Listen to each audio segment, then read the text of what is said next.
Are we on? Yes, we are. Okay. I would like to use a microphone in front of me, but unfortunately I won't. Great to see such a big audience. You will be wondering where the female voice comes from. It comes from Kati, my interpreter. Thank you for introducing me. I have very short time, but whole day I've been thinking about what to skip from my presentation. But I decided I want to tell you my story about my career, how I got to where I am, how I learned and what I've learned through my life. For me, the best way to learn is through doing, through interacting with people. That's really, really important to me. But the school that I've taken to come here today has been really, really hard. It's been a school of hard knocks for me.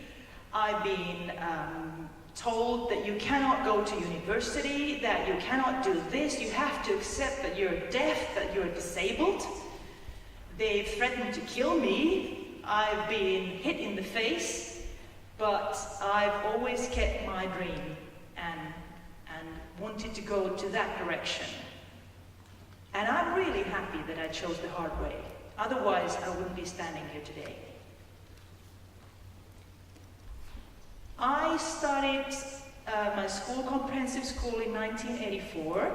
It was the right time because at that time the Finnish Comprehensive School Act guaranteed bilingual education for deaf students. The teachers at my time were a little bit, maybe not quite there with the sign language skills. They were speaking and signing at the same time. And I think about 50% of what I was learning through their signing and 50% reading their lips. But I'm happy that they were signing something, because when my father went to school in the 50s, the teachers would use zero sign language. They were forced to speak, and for using sign language at school, they were physically punished. You can all imagine how it would feel if you'd be learning and the teacher would be speaking without any voice and only read the lips for 9 years. Go figure. Good luck. Well, during my school time, I always had a dream of becoming an artist or a sportsman, either one. People were laughing at me and telling me, you cannot do that, you're deaf. I couldn't care less for what they were saying. I was looking at what other artists were doing and performing. I translated their music, Bon Jovi, Michael Jackson for one. I was copying their music and what they were saying and translating that into sign language. Secretly, I would go to the music class and find out how to use the drums and the piano, all the instruments. So I had to learn through my own doing how these instruments work and how music worked. What I'm really worried about today, as I mentioned, the history that my father's experience in the 1950s, if I compare that today, I'm really worried to see that medicine actually sees children using sign language as objects of implementing implants, cochlear implants, and they're told not to use sign language. So I'm a little bit worried that the history will repeat itself. I hope that as you see me, a person who's able to use 7 different languages, what's the problem for me? If you have a child or a young person, you have to see them, you have to make them see the opportunities that they have, not the limitations. And you have to look at multiculturalism and multilingualism as something that makes you rich. I've learned a lot through my daughter, whose picture you can see here. She's bilingual. Her first sign she learned when she was 5 months old. Oh, she's hearing, by the way. She's not deaf. So she was 5 months old when she knew her first sign. By the age after the first year, she already knew 108 signs, but she only spoke 8 words. I took her to the kindergarten, and the first day they were really worried, oh, this child doesn't speak. I said, wait for 6 months. By Christmas, she was already guiding a Christmas carol choir. I went to study at university. I studied to become Master of Education, so I'm a classroom teacher myself. During that time in the university, I really learned to know who I am. I found myself, my identity. I mean, you can think that's amazing, being a deaf person, having deaf parents. I've visited different events for deaf people, Deaf Olympics and so on, but I never ever before that discovered who I am, what my culture is, what my language is, what my community is, and what my history is. It was really, really frustrating for me. But what was even more frustrating was realizing how the society categorizes me. I think that was completely wrong. So I decided that something needs to be changed, that this is enough. It's enough of being oppressed. So I stopped translating other people's songs and started writing my own lyrics, my own music. So I was gathering materials, I had music, but I realized that it would be impossible to do alone. It would be possible to go to a record company saying, hi, I'm a deaf guy doing music, would you like to publish my CD? So I decided to gather a group of friends who were, in a way, volunteering to help me to accomplish my dream. I had 24 people who volunteered, half of them deaf, half of them hearing. And this group learned so much from each other. We learned how to solve problems and go over borders. We all had the opportunity to learn from each other. My first CD was released in 2006. That was in Finnish. All the music was in Finnish, except for one song that I made also in English, because I was already expecting that there could be an opportunity internationally. After it was released, I sent it to record companies. None of them were interested. So I said, well, let's see. I arranged a party, a release party. I invited over 100 media representatives there. None of them came. So I started thinking, is it really crazy what I'm doing? Am I just a stupid deaf guy who thinks that I'm doing some kind of rap music or something? Is this just my idea? Or is anybody interested? Is it better to stop? But it just happened that there was one journalist who came. She was representing a school magazine. I was expecting the biggest media, Washington Post, New York Times, all the big media houses to send their journalists. Because obviously I was making history, I was being the first deaf person making music. But they sent me one school magazine journalist. Well, she asked me 2 questions and left. But after 2 weeks, Helsinki Sanomat, the biggest newspaper in Finland, contacted me. The journalist wanted to do me 1-page article to the cultural section of the paper. And I asked the guy, how did you get to know about me? He said, well, my daughter orders this, local school magazine. And there was a small article about you on that. What a lesson. At that moment, I realized never underestimate anything. I realized that it's worthwhile holding to your dream because things can work out. You can actually reach it. And I decided to continue. I was invited to the Presidential Independence Day party on 2007. And that's when I actually decided it's enough of complaining and just complaining about things, and it's better to start networking. The best way for you to learn about me and me to learn about you is to actually meet you.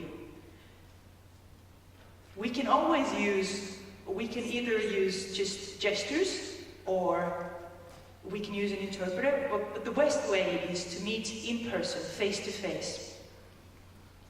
And it did work, because at that party, in the presidential party, I met a journalist from a big publishing house, and I suggested that we should make a book together, and it did actually happen. I also decided, at that time I was a teacher. I had a steady job, but I quit that job and established a company. I had no education whatsoever on business, but I thought that, okay, practice will teach me. And we got going. In 2009, we got to the Eurovision Song Contest national finals. It was a very, very interesting experience. I learned about different artists and performing, record companies and the way they work, how the media works. It was an extremely important and interesting thing to see how to see the media and actually the filming group they were really interested. They was really strongly focusing on the guy with the microphone. I was trying to teach them to change their attitude. The best experience was, of course, to win Jari Sillanpää in that competition, as you can see the percentages. I had a record deal with Warner Music Company. At that moment, I became the world's first deaf rapper who had an international record company deal. I knew that there were risks involved as well. They wanted to control what I was doing, but I wanted to give it a try. After a couple of years, I think I learned enough and I disconnected from that. My second album came out in 2010. It was completely in English and in American Sign Language. But remember, each country has their own sign language. It's not international. I've been touring around the world. I visited 38 countries. I performed 100 times in all over the world. In the beginning, the audience was mostly deaf, but slowly it turned out that people were also hearing. They were workers, they were business owners, they were ministers, and at that time I decided that I really need to cooperate with the state as well. After many hard times, I got to meet Minister Stubb, who was at that time the foreign minister of Finland, and our chemistry immediately clicked, and we decided to cooperate, and that's where it all started. We went together with President Halonen and Minister Stubb to the United Nations Summit in New York. I also hosted a side event in New York, and we performed together with the minister in Washington Square Park. We had over 100 media representatives there, and the minister and me were on stage, and people actually saw that you can actually do that. You can perform with a high authority and get a good experience of working with everyday people in the park. We taught them to sign a chorus line of one of my songs, and we signed it together in the park. And the minister was actually being taught to sign that as well, so he was signing with me on stage. After this, Minister Stubb asked me to become his special representative for representing people with disabilities. I told him that I'm no politician, and if I decide to be your representative, I do not want to be called a politician either. But he said, okay, fine, you're a deaf person, so you're the best expert to tell what deaf people need. I completely respect him for giving me this opportunity. And I was also invited to go and speak to the Human Rights Council, who hosted in Geneva, Switzerland, who host their meeting every year. And during that speech, I had 109 men in suits standing up dancing with me and waving their hands to the music.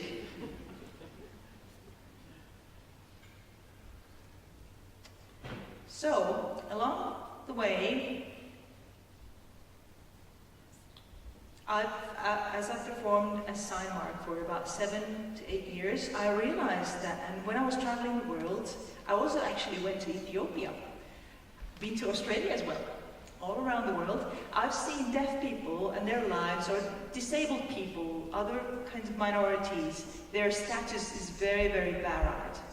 I also noticed that I'm sort of tired of working alone in Finland. I know that we have super talented people in Finland who also experienced hard times, racism, or sicknesses, or broken childhood. They come from families with a lot of problems.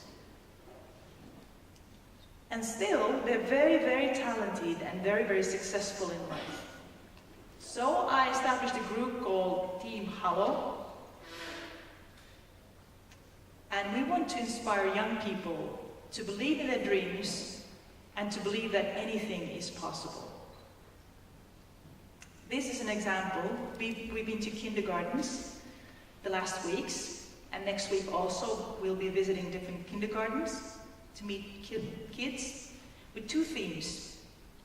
We use graffiti painting and rap music. The kids get to express themselves through these 2 mediums. They draw pictures, and later on we do a collage on the wall and paint it as graffiti on the school wall. So words is not the only medium you can use. You can also express yourself in drawing or by signing. We teach them signing. The kids usually love it because you can teach them different animal signs, for example, and Angry Birds signs, and Spider-Man, and all different kinds of signs that they learn. So they're really, really enthusiastic in learning. We teach them one chorus line of one of my songs, and the song is about fighting. So we discuss with children as well, what does it mean, fighting? What do you need to fight? Fight against fear. And at the same time I tell them about my fears, or the fears that I have to fight. So through discussion, we also end up performing music together. And the painting as well, you should just see them. It's really, really effective. They learn a lot, but I tell you, we learn a lot ourselves as well. Working with children always gives me the chills, because that reminds me of that one day, my first experience of music was with my grandmother over Christmas. She was hearing, she doesn't know how to sign.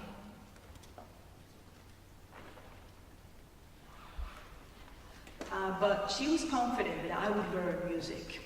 And she taught me a little bit about playing piano, and she was playing the piano and singing Christmas songs, and I was reading her lips and signing the songs to my parents, and my parents would sign along. And today, when I look at that moment, I realize that then, it was just then that I understood that music can actually bring people together. It's one very good channel of learning and bringing people together.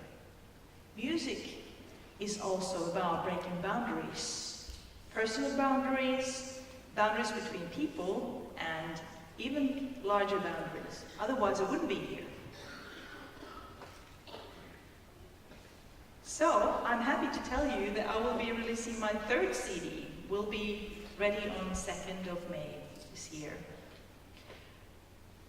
For finishing, I would like to say that coming all the way to today has given me strength and faith in what I do. I've been given opportunities. Giving opportunities is really important. I've been given opportunity to study.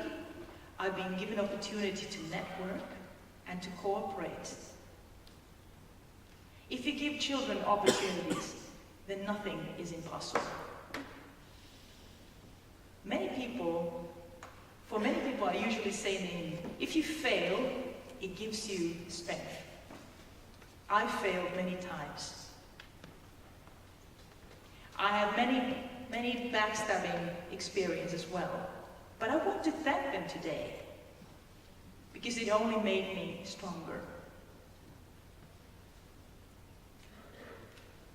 For a final slide, I have a video.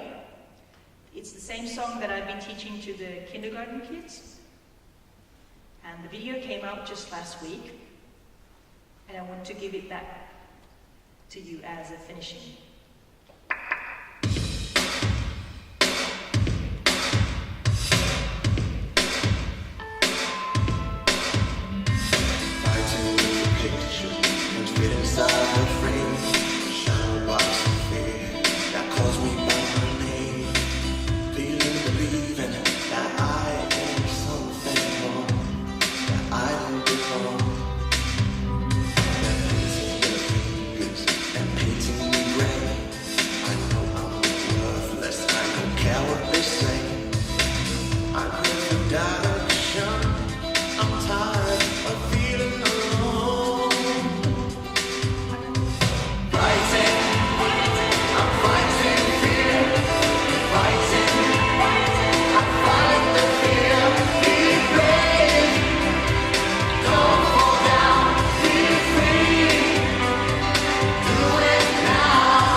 What are you clapping your hands for? I don't hear it. You better do this. Yay!